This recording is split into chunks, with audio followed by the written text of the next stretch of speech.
Breaking news చూస్తున్నాం. కేసీఆర్ హరీష్ రావుకు హైకోర్టులో చుక్కెదురైంది. కాళేశ్వరం కమిషన్ రిపోర్టుపై మధ్యంతర ఉత్తర్వులకు హైకోర్టు నిరాకరించింది.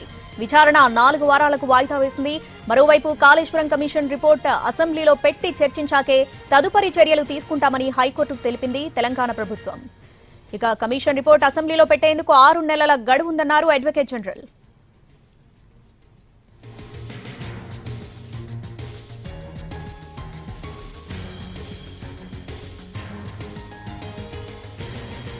కేసీఆర్ హరీష్ రావుకు హైకోర్టులో చుక్కెదురైంది. కాళేశ్వరం కమిషన్ రిపోర్టుపై మధ్యంతర ఉత్తర్వులకు హైకోర్టు నిరాకరించింది.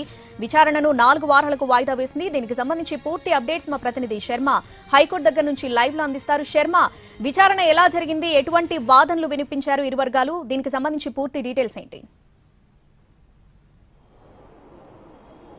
రాష్ట్ర ప్రభుత్వం చెప్పిన సమాధానానికి హైకోర్టు ఓకే చెప్పింది. అసెంబ్లీలో కమిషన్ రిపోర్టును పెట్టి అందులో సభ్యుల అభిప్రాయాలతో చర్చించిన తర్వాత ఆ నివేదిక తీసుకున్న తర్వాతే ఈ కాళేశ్వరం రిపోర్టు ఆధారంగా ఎటువంటి చర్యలు తీసుకోవాలన్నది అప్పుడు నిర్ణయిస్తాం.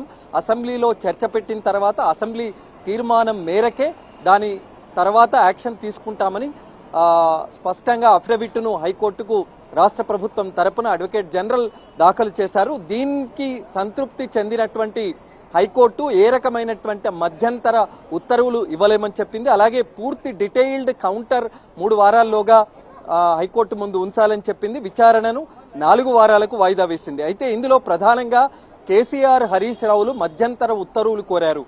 కాళేశ్వరం కమిషన్ రిపోర్ట్ ఏదైతే ప్రభుత్వానికి సమర్పించిందో దానికి సంబంధించి యాక్షన్ తీసుకోకుండా, దాని ద్వారా ఎటువంటి చర్యలు చేపట్టకుండా నిరోధించాలి, స్టే విధించాలి, అలాగే మధ్యంతర ఉత్తర్వులు ఇవ్వాలని కోరారు. కానీ వాళ్ళ తరపున లాయర్ల వాదనలకు హైకోర్టు మొగ్గు చూపలేదు, మధ్యంతర ఉత్తర్వులు ఇవ్వలేదు. వాళ్ళు ఏదైతే మధ్యంతర ఉత్తర్వులే కావాలని కోరారో, అలాగే ఆ రిపోర్టును రద్దు చేసే విధంగా ఆదేశాలు జారీ చేయాలని కోరారు. దానికి మాత్రం హైకోర్టు సమ్మతించలేదు. కేవలం రాష్ట్ర ప్రభుత్వం ఏదైతే సమాధానం చెప్పిందో, ఇప్పటికే ప్రభుత్వానికి ఆ నివేదిక అందింది. ప్రభుత్వం ఇప్పటికే కేబినెట్లో చర్చించి దీన్ని అసెంబ్లీలో పెట్టిన తర్వాత సభ్యుల అభిప్రాయాలు తీసుకున్న తర్వాత తదుపరి చర్యలు తీసుకోవాలని ఇప్పటికే రాష్ట్ర ప్రభుత్వం కూడా ప్రకటించింది. అదే విషయాన్ని వాళ్ళ హైకోర్టుకు ఒక రిపోర్ట్ రూపంలో రిప్లై ద్వారా ఏజీ హైకోర్టుకు సమాధానం ఇచ్చారు. దాన్ని సంతృప్తి